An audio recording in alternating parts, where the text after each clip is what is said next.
All right. Everybody good? Everybody cookied up? I have the wonderful privilege of introducing the next speaker. But first, there was a screw up with the giveaways for EPC.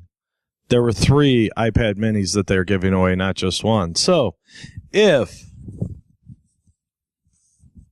Chris Sater or John Bujek, B-U-I-J-K, are any of you here? Yeah, you won an iPad mini, but you can't leave yet. Well, I'll go get it for you. So, all right. Mr. Hudson Harris. I've known Hudson for quite a few years now. Strangely enough, it's been the most painful years of my life. I like to call Hudson our Amish privacy lawyer. He is also the only person I know that has pet attack ducks. So we've got that going for us. Other than that, Hudson Harris is the Chief Privacy Officer for Harris Logic and sister companies. His current focus is the development and implementation of Stella, an SAP-sponsored big data analytics suite, which allows clients to perform predictive interventions. You're using big words on purpose for groups and populations. In addition, he consults on risk management, compliance, privacy, security practices. He holds a BA in Internal Affairs, a Master's of International Business, MBA, JD, and is a licensed attorney in California. I will tell you, he does have an amazing blog at legallevity.com. Guys, whenever I want to hear about privacy, I talk to Hudson, so please give it up for Harris Hudson. Hudson Harris. Thank you, Dave. Thank you. I appreciate it. Thank you. Can everybody hear me all right? Testing. Oh, there we go. Hot mic. All right, we're on the downhill slide of ShowMeCon 2016. Big thank you to Dave and Renee for putting this on again. ShowMeCon holds a special place in my heart because it was the first place I ever gave a talk. Dave and Renee gave me my first shot to speak about privacy, and it is always something I'll come back to, so it's nice to see everybody here.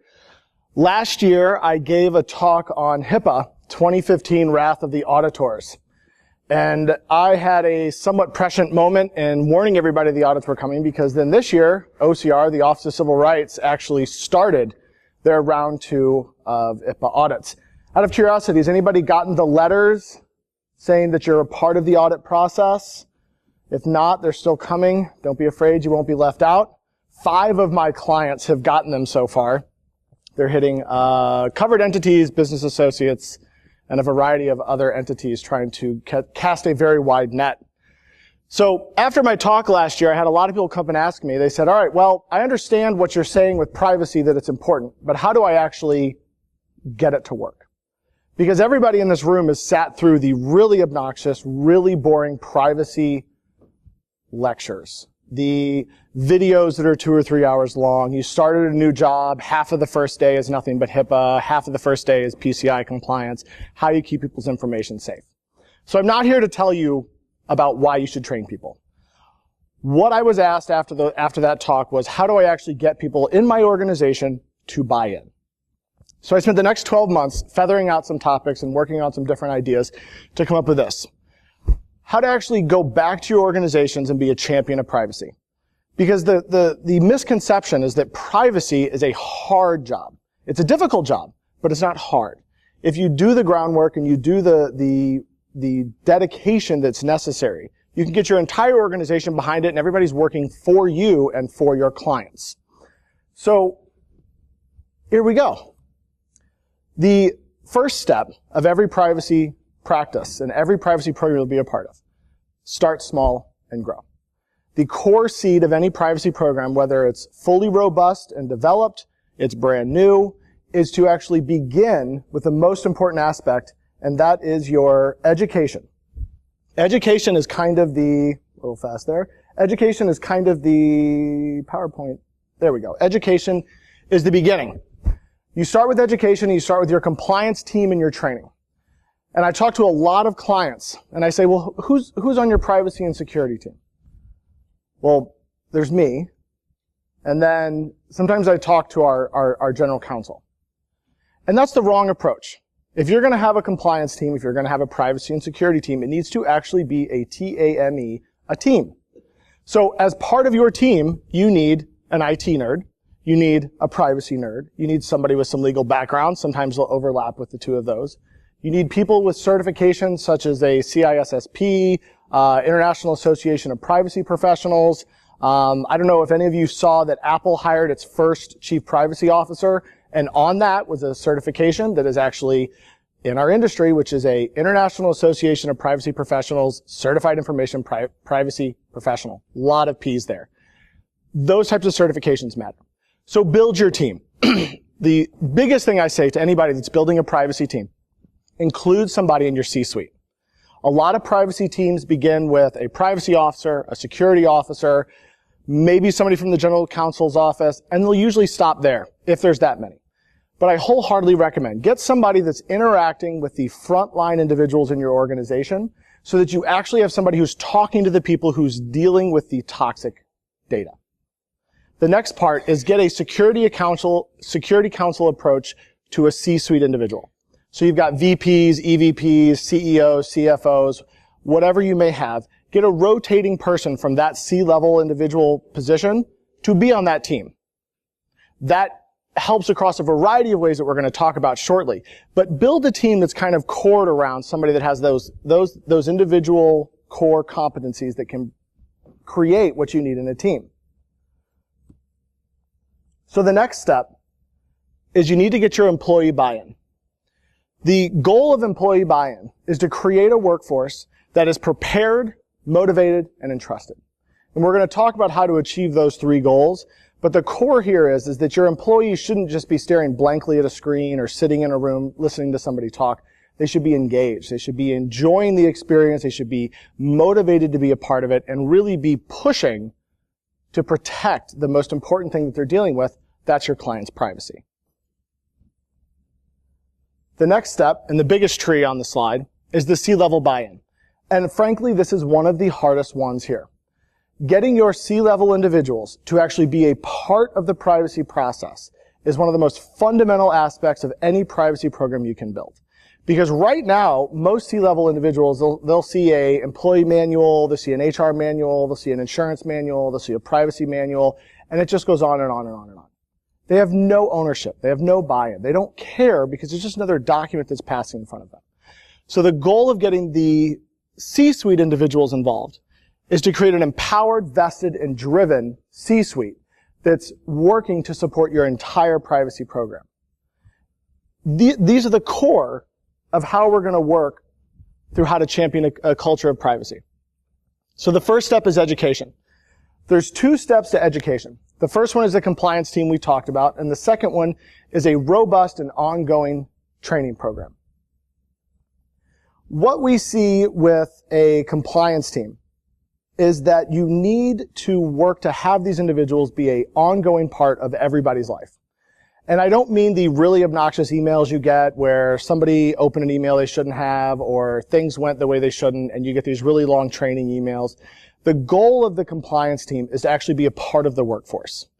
Your privacy officer, your security officer, your general counsel or representative, your C-suite individual should be an active member of actually being out in the field and understanding what the challenges are behind what your employees and your individuals in your organization are facing when they're protecting people's privacy. So the compliance team begins this, and you'll notice the circle completely loops back in on itself. It's an Ouroboros. You begin and you end in the same place, and you're always going to be constantly cycling. So once you get your compliance team together, what you want to work on is how do you develop an educational plan that actually engages people on a level that they're going to pay attention to. So the three things you want to leave here with: create, narrate, and advocate. That's the goal of your compliance team. That's the goal of your privacy team. That is what you want them to do, because that is all they should be pushing. Their creation level comes in two forms. Their documentation, policies, procedures, remarkably boring stuff. The training can come in the form of videos, interactive presentations, whatever the case may be. But their goal is to start with that create aspect of this. So their next step is to narrate. And the narration is a big place that a lot of companies have problems with. So you have one individual who sends out emails, and they're the person who's saying, "Dear everybody, please watch out. Do not open attachments that you're not supposed to attach. Also, please be advised you're a part of the next 3-hour training for privacy next week." And nobody pays attention. They put it on autoplay on their computer, and they just shut it down. The narration aspect is remarkably important when you're really coming down to how to get people involved. So I like to think of it this way. Every training material that you send out to your individuals should be focused on one of two aspects. It should be focused on an anchor or a trigger. So the anchor is the core knowledge of what is and is not. That's the yes, no. Should I give this out without an informed consent? No. Should I give away information not knowing who this is? No. Those types of things are your anchor. So think about the information that you're sending out and that you're going to receive in terms of this. The anchor is the seafloor, and the trigger is that spidey sense. That's where somebody who knows this isn't a yes or no, but this kind of gives me the heebie-jeebies. This makes me a little bit uncomfortable. If you think about your training and you think about how you're communicating with people in your organization in terms of an anchor and a trigger, things get a lot easier. You're providing real-world examples, or you're providing statutory-based compliance knowledge. And if you start to introduce these things to your workforce in very small, cogent bites, you get a lot higher return. We as humans, especially in the digital age with texting and everything else that's going on for everybody else in this room right now, it took me 4 devices to mute to make sure that nothing went off while I was up here, had the attention span that's less than a goldfish. Literally. It's amazing. Look it up. So make it small. Small bites. The first training, I completely agree. Baseline training should be an hour, hour and a half, breaks in between, questions, all that kind of stuff. All of the rest of the training for fully read-in employees should be 20 minutes or less. And it should be super clear, super titrated, and absolutely focused on one topic, and it should be either anchor or trigger. So an example of an anchor or trigger. I know that I shouldn't give a consent. I shouldn't give out information without a consent. But what if I get a bad consent? What if I get a consent that's not signed by the right individual? What if I get a consent that's not dated? What if I get a consent, and this is my favorite, that doesn't have any check boxes marked about what I'm allowed to give out? I consented this individual receive my information, but there's no boxes marked. Most people in the workplace will be like, "Oh, I've got the piece of paper, I'm good to go. Let's do it." You want people who go, no, wait a minute. And that's that trigger. So you always want to either be reinforcing the anchor or expanding and fine-tuning that trigger. So think about your training in terms of how to actually communicate along those lines. Now, the last step is the advocate. The advocate is very important. The advocate is where you're actually out there advocating not only on behalf of your clients and why they're important, but to your employees for why they should listen and be a part of this. So one of my favorite incentivize aspects of advocate is pay people to do it. The cost of a HIPAA breach is astronomical. Yes, you are capped at $1.5 million per statutory violation. However, the cost, that if you look at Anthem from its breach in 2015, their cost is in the billions with a B. They are still recovering from that, and they will continue to recover from that. And they made choices that are remarkable in their short-sightedness for how they were storing client data.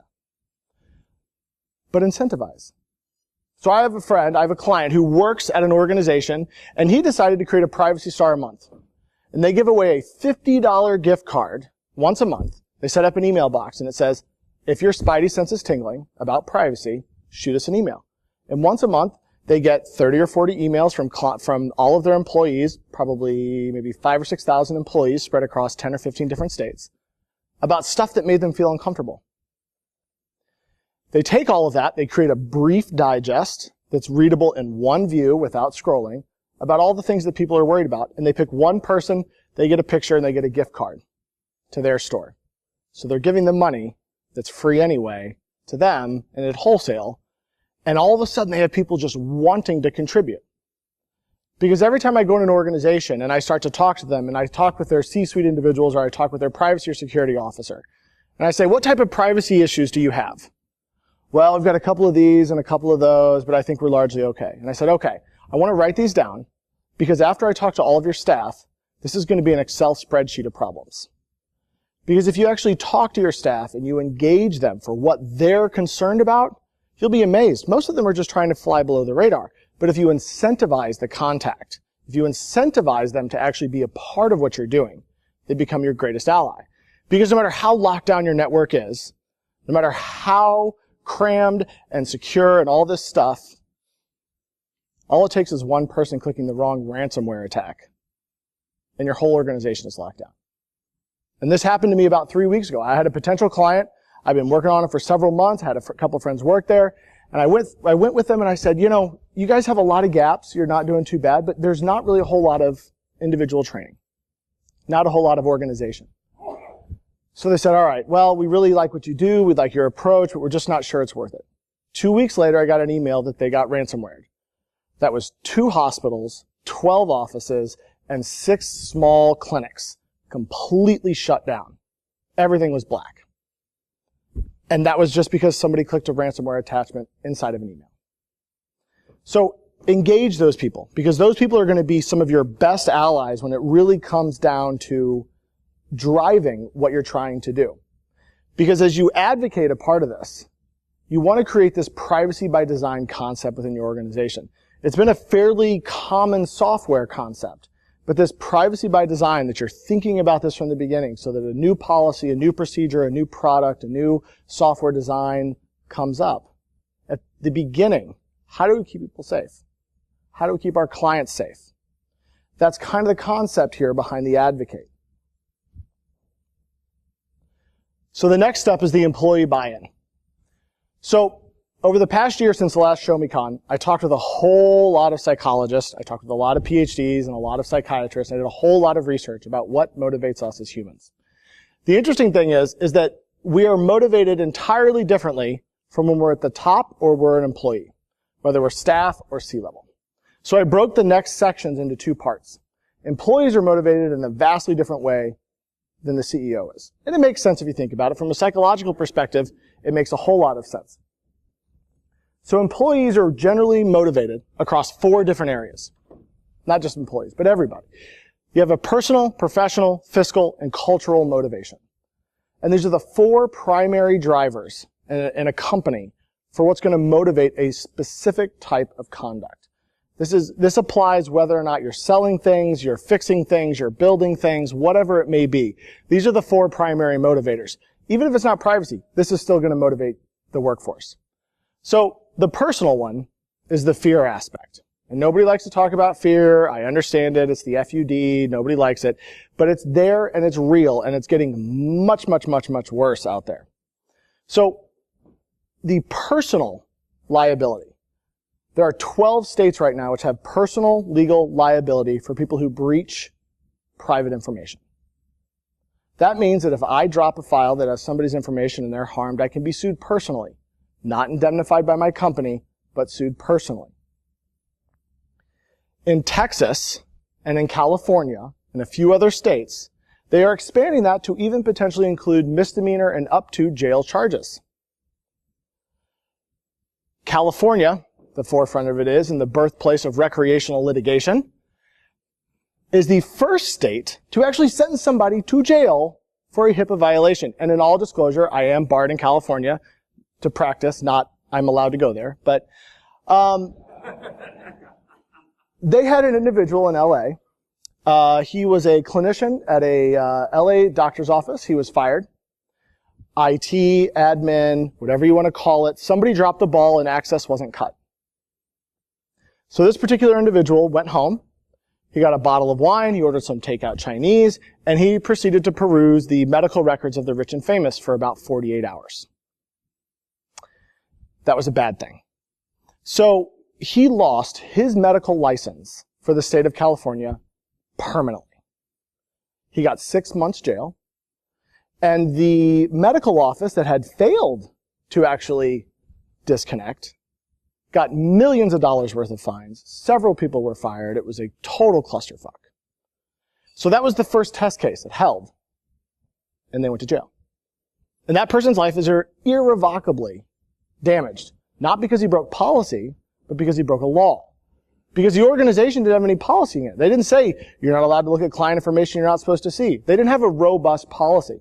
So the ongoing monitoring of what's happening with your client records is an important part of what you're doing.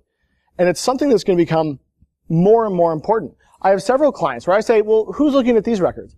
Well, everybody in that ACL. Well,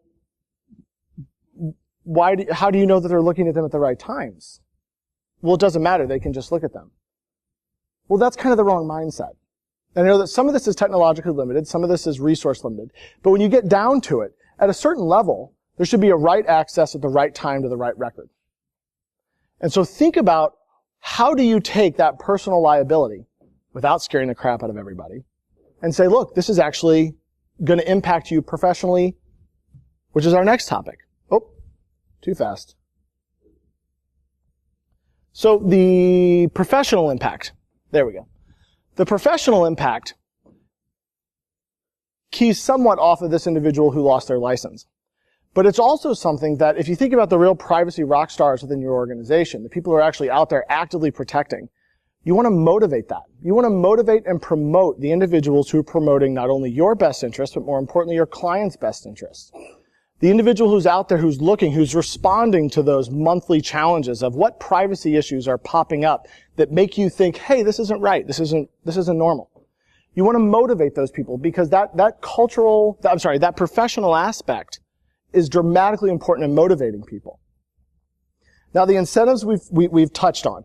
Not only do you have the base level incentives of gift cards, trips, there's entire companies out there that do nothing but create incentive-based programs for companies. But promotions, company reviews, annual performance reviews, how many times did you alert things? How many times did you flag things? What did you those types of things will motivate people. They'll get people involved. Because if you're really tying someone's performance and what they're doing into making more money, you get people in there. You get people involved. You get people wanting to be a part of it. Now, the last one, this is the company leadership. And this is always a little bit uncomfortable. Because I've sat in board meetings, and I've sat at bars, and I've sat in informal meetings with people, and I've said, how's your privacy practice? What's going on? Well, it's going well. People don't really seem very engaged, but we've really got a really robust, document set, and we've got, our attorneys involved. And I always love to ask this question. Where's your laptop? What do you mean? Well, do you have a laptop with the company? Well, of course I do. Well, where is it? It's in the trunk of my car. Is that policy? No. So why would your employees follow it if you're not following it? There is a lead by example aspect to this. If you aren't out there as a leader showing how it's to be done, your employees won't do it either. So the company leadership drives people a lot more than you think. So yes, I'm the weird guy. I go to the grocery store on my way home, and my briefcase is in the grocery cart. Am I really worried about somebody stealing it? No. But the one time I ran into an employee of a client and I had it in my grocery cart, that was worth it. Because they knew that I believed it. So I own it. So it's part of that ownership. How are you acting? How are you presenting? How are you going to actually drive these initiatives? Because that leadership aspect is the last and the most important aspect of all of this. If the top is doing it, then everybody else will follow along. And that leads us into the C-level buy-in.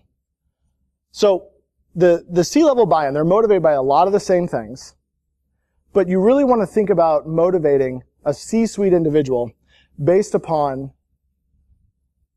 the privacy lifecycle. Because this is where they're going to be focused. You have 4 primary areas that are going to drive a CEO, a CFO, a CISO. And the first one is program ownership. So how many of you in this room have read a policy and felt ownership and a desire to drive it? Besides Ben. I didn't, no, not if you wrote it, but if you received it. So now how many of you have written a policy or a memo or instructions and sent it out and felt an ownership over how that did? So that right there is called program ownership. If you create, you own. If you create, you support. So this is why I like the Security Council approach to the privacy and security team. Get a rotating C-suite individual, because you don't even necessarily have to create. Even the document edit process has been shown to qualify for ownership and creation. I've worked with C-suite individuals who have no role in creating anything other than going, there should be a comma there, and I like that, and the font should be Arial, not Comic Sans. And then they own it and they love it and they create it, and I've listened to them talk about how much they own it and love it and create it. So you want them to be a part of it, because then they're driving it. Then they own it. Then they ask people. They think about it. There's this weird anchor in our brain that when we create, we're going to have that trigger point that every time we feel something bumping up against that, it's going to set that little alarm off. So the first step is program ownership. Involve them in the process, involve them in the team, and create a rotating position on your security team or security privacy team where they're consistently contributing, consistently a part of it. And you don't have to do the spam email approach. There's a variety of ways to do this without inundating their email boxes, but involve them. The next one is legal liability. Now this is largely the same, but a little bit different than the employee buy-in.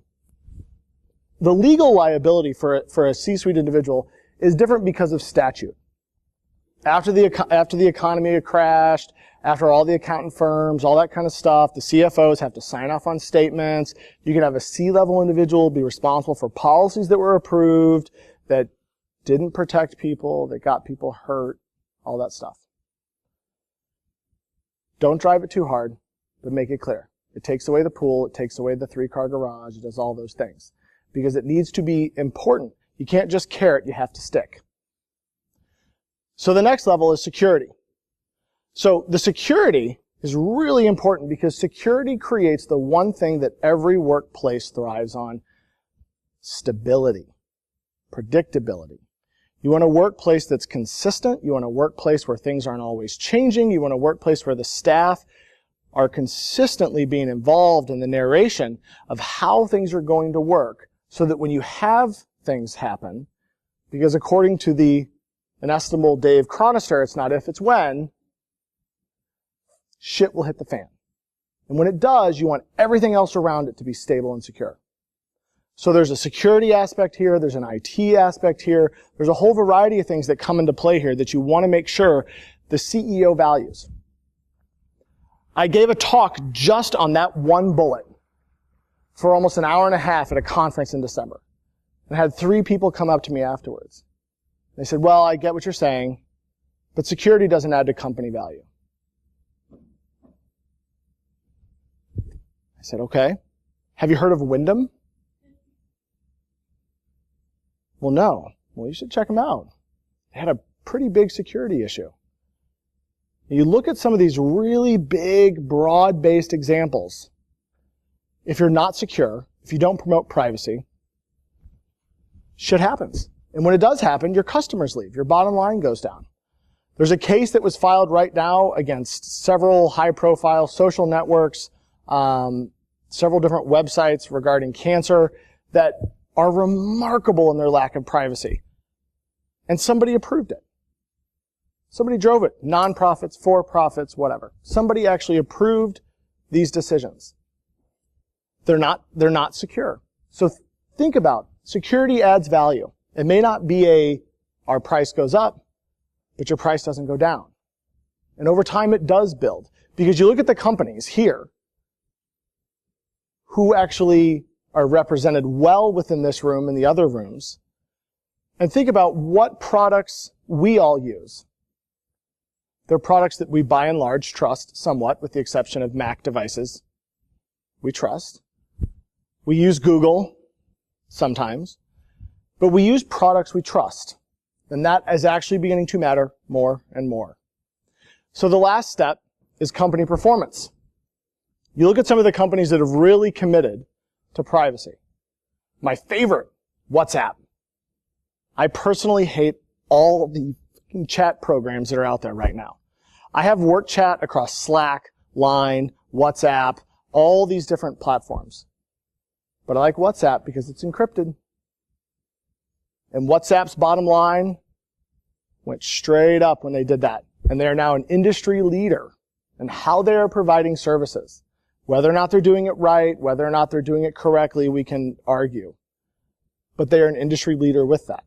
Even the Apple move to not unlock the San Bernardino shooter phone. I understand all the marketing implications. I understand all that stuff. Their bottom line went up. So think about that. That's how we're motivating it, because that is really what it comes down to for a C-suite. It's the compliance team. You want them to participate, innovate, and most importantly, mandate. Because if you get a C-suite individual involved in a compliance team mandate, it's got a lot more weight than if it's just the really obnoxious general counsel that's always blowing your email box up. You get your company into a predictable state so that things are agile, secure, and people feel comfortable in the environment they're in, so that when you hit those rocky times, you've got a path, you've got a risk assessment of how you're going to work through these things. And your performance. You boost that reliance from your customers, and you get that performance level and that profitability straight up. So the whole core of this talk is ambivalence to buy-in. So this is, if you fell asleep for the entire presentation, here's the one you want to pay attention to. Wait for it. There we go. So the first step, create, narrate, and advocate. Create a compliance team and a culture within your organization that is going to create the documentation that's necessary to support your program, that's going to narrate, be out in the field, be out in the meetings, be out in the boardrooms, communicating to people what your dialogue is, what your message is, how you want to proceed forward. And you're going to advocate. And this isn't just advocating on behalf of your company. This is advocating on behalf of your clients. Some of my clients that I work with on their privacy issues serve some of the most underserved, underprivileged, low-resource individuals you can imagine. And we've worked through some of these privacy programs.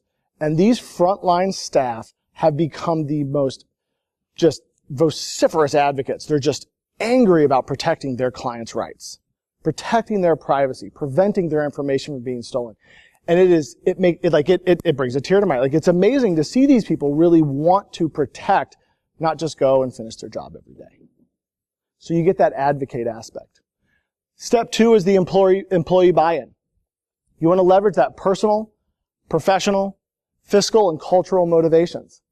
The most important takeaways from this step, you want to incentivize both from a fiscal perspective, but you also want to incentivize from I don't want bad stuff to happen. I want my career to go well, and I've got leaders who lead with a capital L. Because too many CEOs, too many CIOs, CISOs, CPOs, all those C-suite individuals just pay lip service to it. So in order to get them to lead by example, you get that C-level buy-in. You get their participation, their investment, and their active leadership. That participation in the team, that investment in what's going on, the willingness to spend the money that matters, the willingness to be a part of the team even if it takes a little extra time. It matters at the end of the day. When you get an active leader of privacy in your organization, and it doesn't have to be the CEO, it can be someone who is empowered by the CEO. That's the champion. That is when you really start to get things humming. You really start to get people that are involved and want to make things happen. And I love going to an organization and I give the talk. It's not this one, it's a different one. Little so if it's a HIPAA organization, it was similar to the one I gave last year. But it's the talk about how important all this is. And I love the moment when you can see people's eyes when all of a sudden they realize that this isn't just a job, you are stewards of someone's most personally private and important information. And then the next step, how would I want someone else to act about my information that's that way? And that's when you get your mini champions. You start to get all these people involved, the people that are pinging that email box, privacy@organization.com, who are working to actually get involved, working to actually protect people's information.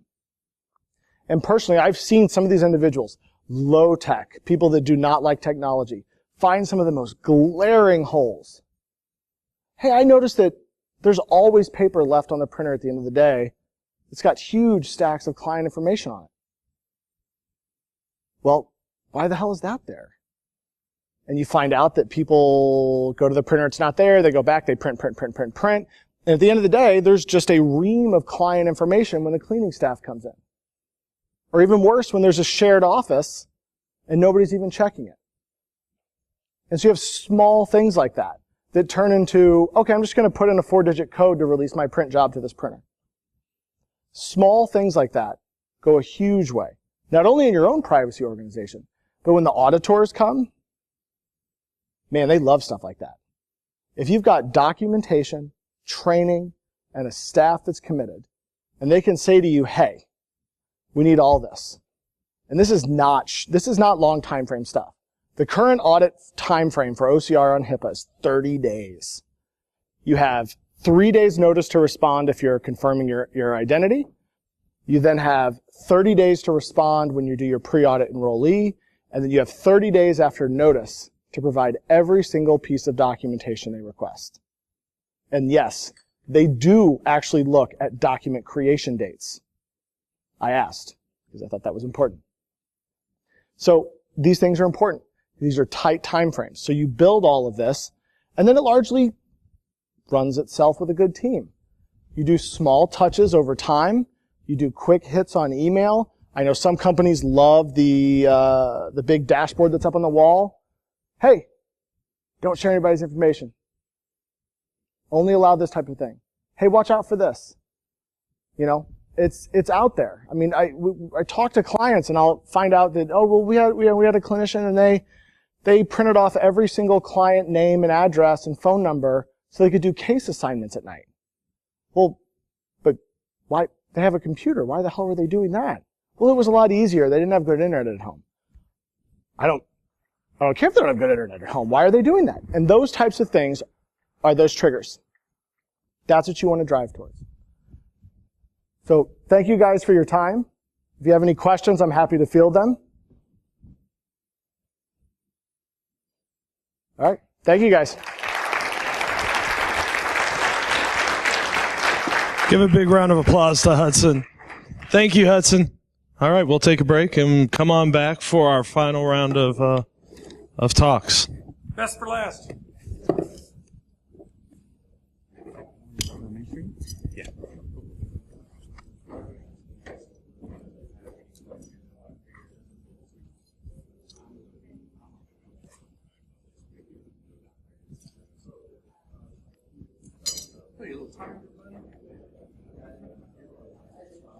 I think so.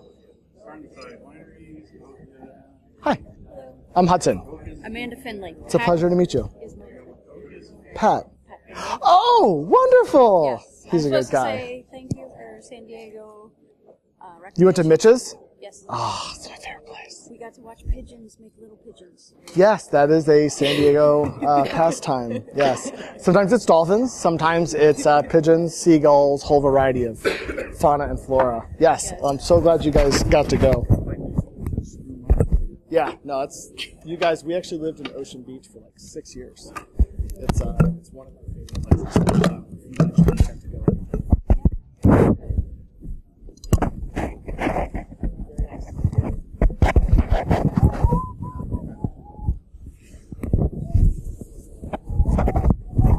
Test.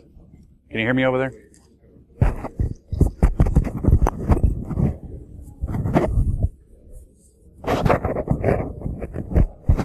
Test.